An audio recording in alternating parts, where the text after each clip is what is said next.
বন্ধুরা, তো আজকের ভিডিওটা স্পেশাল হবে কারণ একটা দাদা কমেন্ট করেছিল যে আমি দাদা নতুন পায়রা পুষছি, তো তার উপর একটা ভিডিও বানাতে যে কোন পায়রাটা পুষলে মানে সেই পায়রার বাচ্চা করে আমি যেন পরেও সেই পায়রার বাচ্চা অনেক দাম দিয়ে বিক্রি করতে পারি। একটা মানে এমন একটা পায়রা যে বলেন যেটা পুষলে পায়রা রেয়ার থাকে। তো আমি বলছি দেখেন এখন কোন পায়রাটা বেশি রেয়ার আছে, কারণ আমি ইউটিউবে ভিডিও ছাড়ি, তো এখন আমি জানি যে কোন পায়রার বেশি চাহিদা আছে আর কোন পায়রাটা বেশি পরিমাণে চায় লোকে। তো যেই পায়রাটা রেয়ার হলো সেটা হলো আমি বলে দেবো ভিডিওতে। তো দেখেন অনেক জাতের পায়রা আছে, ম্যাড্রাস আছে, মানে গিরিবাজ আছে, তারপরে আন্দ্রা আছে, কালাঙ্কা আছে, তো অনেক রকমের পায়রা আছে। তার মধ্যে আবার অনেক রকম আছে, যেমন ম্যাড্রাস আছে, কালো আছে, তারপরে আবার সাদা আছে, তারপরে মুন্ডু সাদা আছে, তারপরে মানে ছাপকা আছে, অনেক রকমের ম্যাড্রাস আছে। আবার কালাঙ্কা পায়রার মধ্যে অনেক রকমের আসে, তো দোয়াজ আসে, কালাঙ্কা আসে, তারপরে অনেক রকমের আসে। তো কোন পায়রাটা সব থেকে বেশি রেয়ার মানে যেটা বিক্রি করে মানে আপনিও যদি দাম দিয়েও কেনেন আর ভালো যদি জাতের হয় তাহলে সেই পায়রা কিন্তু আপনি বিক্রি করেও দাম পাবেন, সেই হিসেবে মানে ঠকবেন না। তো সেরকম একটা পায়রা যদি ভালো ব্লাড লাইনের হয় তাহলে কোন পায়রাটা আপনি নিতে পারেন যেটা সব থেকে এখন বেশি রেয়ার আমি যতটা জানি, মানে আমার ভিডিও ছাড়া তো ওইখান থেকে আমি বুঝতে পারি যে কোন পায়রাটা বেশি রেয়ার। তো সেই পায়রাটা হলো এই মুন্ডু সাদা পায়রা। তো আপনি সবসময় মুন্ডু সাদা পায়রা পোষার চেষ্টা করুন, এই পায়রা প্রচুর রেয়ার, মানে এই পায়রা আমি এই ভিডিওতে ছাড়ি তো প্রায় 200-300-র উপর বেশি লোকে আমার কাছ থেকে এই পায়রা চেয়েছে, কিন্তু আমি অত পায়রা নেই আমার কাছে, প্রায় 20-30টার উপরে আছে। তো ওই পায়রা আমি দিও না, মানে দিয়েছি অনেক লোককে দিয়েছি, প্রায় আমি 15-16 খানা বিক্রি করেছি। তো আর এখন সেল করব না, বাচ্চা হলে সেল করব। তো তাছাড়া এমনি ধাড়ি পায়রা সেল করব না। তো এই মুন্ডু সাদা পায়রা এখন সব থেকে বেশি রেয়ার আছে, মানে ওই আর আছে ওই কালাঙ্কা। তো এবার কালাঙ্কার মধ্যে যেরকম পায়রা হবে কিন্তু সব থেকে বেশি রেয়ার আমার চোখে এখন এই মুন্ডু সাদাই আছে। মানে এই পায়রা এত মানে লোকে চেয়েছে, তো আমি এত লোককে দিতেও পারবো না, যার কারণে আর ফোন নাম্বারে আমি মানে ফোন নাম্বারও দিই না। তো 2-1বার আমি নাম্বার দিয়েছিলাম, সেখান থেকে অত মানে লোক আমার হোয়াটসঅ্যাপে অ্যাড হয়ে গেছে, মানে প্রচুর লোক। তো তারা এখন পায়রা চাচ্ছে কিন্তু আমার কাছে আর পায়রাই নেই। তো তার মধ্যেও 2-4টে করে দিয়েছিলাম এক একজনকে, 4টে দিনই মানে একজনকে একটা দিয়েছি, একজনকে 2টো দিয়েছি, এরকমভাবে দিয়েছি, একটা এরকমভাবে দিয়েছি। তো আর বেশি মানে নেই আমার কাছে, তো সেভাবে আর দিতে পারছি না। তো পুষলে এই মুন্ডু সাদা জেনারেশনে পায়রা পোষেন আর ভালো ব্লাডের পায়রা পোষেন, মানে আপনি ঠকবেন না। এক একটা পায়রা মানে এই যে পায়রা দেখতে পাচ্ছেন এক একটা পায়রার দাম 10,000 12,000 এরকম করেও দাম দিয়েছে, কিন্তু তাও আমি এই পায়রা দিইনি।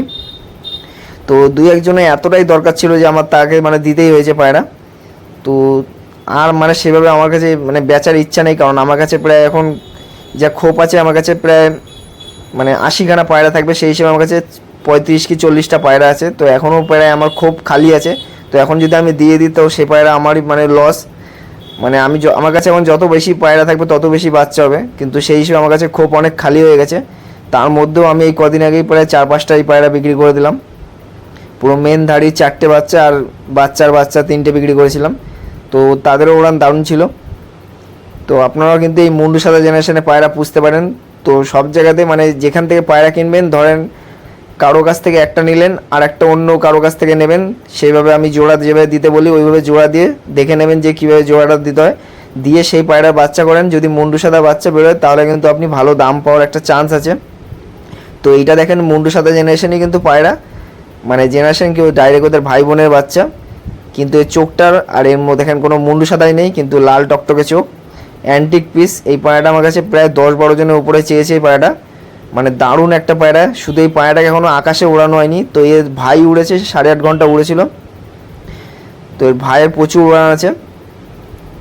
আর এটাকে আর ওড়ায়নি, এর চোখটা এতটাই সুন্দর যে পায়রাটা আর ওড়ায়নি, মানে অ্যান্টিক পিস। পায়রাটার মধ্যে যেমন ভাইব্রেশন মানে এর মধ্যে কোনো কমতি নেই, খালি এটা খোলা লেজের পায়রা, জাস্ট এটাই একটা কমতি আছে এই পায়রাটার মধ্যে।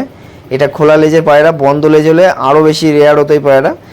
আর হেড শেপ মানে পায়ে মোজা আছে, নালি পড় আছে, আর ভাইব্রেশন আছে। পায়রা একদম শর্ট সাইজ না, মিডিয়াম সাইজের পায়রা, আর প্রচুর ভাইব্রেশন। এই পায়রা সবসময় কাঁপতে থাকে, 2-1 সময় একটু দাঁড়িয়ে যায় কিন্তু সবসময় কাঁপতে থাকে পায়রাটা, এতটাই সুন্দর একটা পায়রা। তো এটা হলো আমার ডাইরেক্ট ভাই বোনের বাচ্চা, মানে মুন্ডুর সাথে যে জেনারেশনের মাদি বলছি কেন, যে জোড়াটা ছিল তার বাচ্চা আগে পরে জোড়ার বাচ্চা করে এইভাবে এই বাচ্চাটা বেরিয়েছে, মানে মাদি বড় থাকে আর নটটা ছোট থাকে। তো ওইভাবে জোড়া দিলে কিন্তু বাচ্চা 100% উঠবে, আর পায়রার মধ্যে কোয়ালিটিও আসবে, পায়রা আনফিট হবে না। তো অনেকে বলে যে পায়রা আনফিট বেরোয়, হ্যাঁ আনফিট বেরোয়, কিন্তু সেইভাবে জোড়া দিতে হয়। কী করে 1-2 জেনারেশনে পায়রা আগে পরে জোড়া দিয়ে দেয়, কমসে কম 4 জেনারেশনে পায়রা মানে 4 জেনারেশন আগে পরে করতে হয়, না হলে কিন্তু বাচ্চা আনফিট বেরোবে, পায়রা উড়বে না, পায়রার মধ্যে কোয়ালিটি লো হয়ে যাবে, পায়রা যখন তখন রোগে পড়ে যাবে। কিন্তু এই পায়রা কখনোই রোগে পড়বে না। তো এটা আমার মেন ধাড়ি পায়রাটা। এই চোখটা এখন অনেকটাই হালকা হয়ে গেছে, তো এই এখন সারা বছরই পড়ে থাকে, কারণ এটা আমার পায়রা না, আমার কেনা পায়রা। এই যে হলো মেন ধাড়ি, এই যে নর পায়রাটা। তো একেও ছাড়লাম, এর মধ্যেও প্রচুর ভাইব্রেশন। তো এটা টুর্নামেন্ট খেলা পায়রা। তো দেখেন পায়রাটা শক করেন, ডায়রিয়া অবস্থায় 11.5 ঘন্টা উড়েছিল এই পায়রাটা। তো আরও পায়রা আমি শক করাচ্ছি, ভালো ভালো পায়রা। তো অনেক পায়রা শক করাবো ভাবছিলাম, কিন্তু ফোন গরম হয়ে যাচ্ছে। অনেক মাদি পায়রা আছে যেগুলো এখন সিঙ্গেল পড়ে আছে, আমি জোড়া দিয়েছি 9 জোড়ার মতো, তার মধ্যে 3 জোড়া হয়তো ডিম চালা হবে, আর 7 জোড়া এই 6 জোড়া, হ্যাঁ 6 জোড়া আমি বাচ্চা করবো, মানে এগুলো ভালো পায়রা। আর বাদ বাকি 3 জোড়া ডিম আমি ফেলে দিয়ে ওদের কাছে ডিমটা চেলে দেবো। তো তখন বাচ্চা হলে অনেক দাদা পাবে বাচ্চা। তো ছোটোবেলায় বাচ্চা বিক্রি করি, আর বড় হলে কিন্তু বাচ্চা বিক্রি করি না। তো আগে যে কালো নটটা দেখালাম, কালো যেটা ভাইব্রেশন আছে প্রচুর, তো এদের প্রত্যেকটা পায়রার মধ্যে ভাইব্রেশন আছে, খালি এদের মানে এদের যেখানেই রাখবেন এরা জায়গা তৈরি, অটোমেটিক জায়গা তৈরি করে নেবে। তো দেখেন এই পায়রাগুলো, এটা 10 পরের পায়রা একদম। এই পায়রাটাকে আমার আকাশে ওড়ানো হয়নি, কিন্তু এই পায়রাটা একটা অ্যান্টিক পিস হবে। যখন মানে 4-5 বছর ক্রস করবে পায়রাটা, তখন কিন্তু এই পায়রা একটা বিশাল রূপ আসবে, ঠোঁট মোটা হয়ে যাবে। মানে ঠোঁট মোটা হলে তখন দেখবেন না একটা আলাদা রূপ চলে আসে পায়রার মধ্যে। তো আমার এই পায়রাগুলো বেশি বয়সের না, 1 বছরের পায়রা বেশিরভাগই, খালি একটা পায়রা আছে 1.5 বছরের, তো ওটা আমি দেখাবো। ওই পায়রাটাও দারুণ উড়েছিল আমার বাড়িতে, এখনও আছে, কিন্তু ডানা কেটে দিয়েছি, এই কদিন আগে ডানা কাটলাম। তো ওই পায়রাটাও শখ করাবো, যেটা আমার হাতে খাওয়ানো পায়রা। এখানে যে কটা পায়রা দেখছেন সবই আমার হাতে মানে ম্যাশ খাইয়ে বড় করেছিলাম এই পায়রা। আর একটা পায়রা খালি আমি মানে একদম ডিম থেকে ফুটেছে সেদিন থেকে আমি বড় করেছি ওই পায়রাটাকে, তো ওটাও আপনাদের দেখাই। তো ওটাকে আমি মাঝে মধ্যেই দেখাই। আর ওই পায়রাটা একটা খাসিয়াত আছে, ওটা 12 ঘন্টা উড়েছিল ওই পায়রাটা আমার কাছে। তো দেখতে থাকেন, ওই পায়রাটা আমি দেখাবো। তো এই দেখেন এই পায়রাগুলো এখানে ভয় পাচ্ছে, কারণ এদের সবকটা ডিম আছে। এই যে এই মুন্ডু সাদাটা যেটা মাথায় কুরুশ আছে। তো এইখানে একটা জিনিস দেখাচ্ছি, দেখেন এই যে আমাদের এখানটা আগুন লেগে গেছিলো, এই দেখেন এখানে 3টে কারখানায় একসাথে আগুন লেগেছে। আর আগুনটা দেখতে পারবেন, একটু চোখ দিয়ে ফলো করে, টাওয়ারের উপরে আগুন উঠে যাচ্ছে, মানে কতটা আগুন আছে। ওই দেখেন আগুনটা দেখতে পারলেন ভালো মতো, একটু যদি জুম করে দেখতে পারেন, দেখেন ওখানে একটা টাওয়ার আছে, ওর হাইটের বেশি টাওয়ার, মানে এত আগুন লেগেছিলো, মানে 18খানা দমকল এসেও নিভাতে পারেনি। এটা কালী পুজোর দিন হয়েছিল, তো বাজি ফাটিয়েছিল, সেখান থেকে ওইখানে আগুন গিয়ে হয়তো পড়েছে। তো এটা একটা রঙের কারখানা ছিল, আর একটা প্লাস্টিক কারখানা ছিল, 3টে কারখানা পুরো একদম শেষ হয়ে গেছে। মানে এত আগুন ধরেছিল যে এটা হলো সকালের দৃশ্য। তো সকালবেলা তো সেভাবে কিছু হয়নি, মানে এই যে এরকম নাজারা, টাওয়ারের উপরে আগুন লেগেছে, উপরে উঠে গেছে। কিন্তু রাতের বেলা থেকে আগুন লেগেছিলো এখানটা, যে রাতের বেলা তাহলে ভাবেন কতটা হয়েছে, 11টা না 12, 1টা-1.5টার দিকে হয়েছিল হয়তো, যার কারণে বেশি কেউ জানতে পারেনি যে আগুনটা নয়, টাওয়ারের বেশি হাইটে আগুন উঠে গেছিলো তখন। তো আমাদের এখানে অনেক কেউ ভিডিও বানিয়েছিল এটার, তো তাদের ফোনে দেখলাম প্রচুর আগুন লেগেছে। আমি তো ভেবেছিলাম সকালবেলা মেঘ, তারপরে দেখছি এদিক দিয়ে উঠছে, নিচ থেকে উঠছে, তারপরে আমি মানে টপে উঠে গেছি একদম আমার ছাদে। মানে প্রচুর আগুন লেগেছে, প্রচুর। দেখেন খালি সব শেষ হয়ে গেছে, 3টে কারখানা, 18খানা দমকল এসেও নিভাতে পারিনি। তো দাদারা কমেন্ট করেছিল যে কোন পায়রা বেশি মানে রেয়ার হয় সব থেকে, তো আমার চোখে এখন মুন্ডু সাদাই আছে।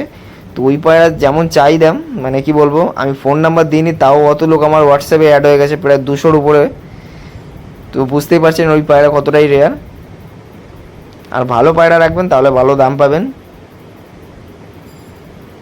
তো দেখেন এই যে, তো ভিডিওটা আজকে আর বেশি বড় বানালাম না। তো যে পায়রাটা আমি দেখাবো ভাবছিলাম, যেটা আমি হাতে খাইয়ে মানুষ করেছিলাম, ওই মানে আমার এডিটের সময় ওই পায়রাটা অ্যাড হয়নি, যার কারণে আর বড় বানালাম না, ভিডিওটা এখানেই থামিয়ে দিলাম।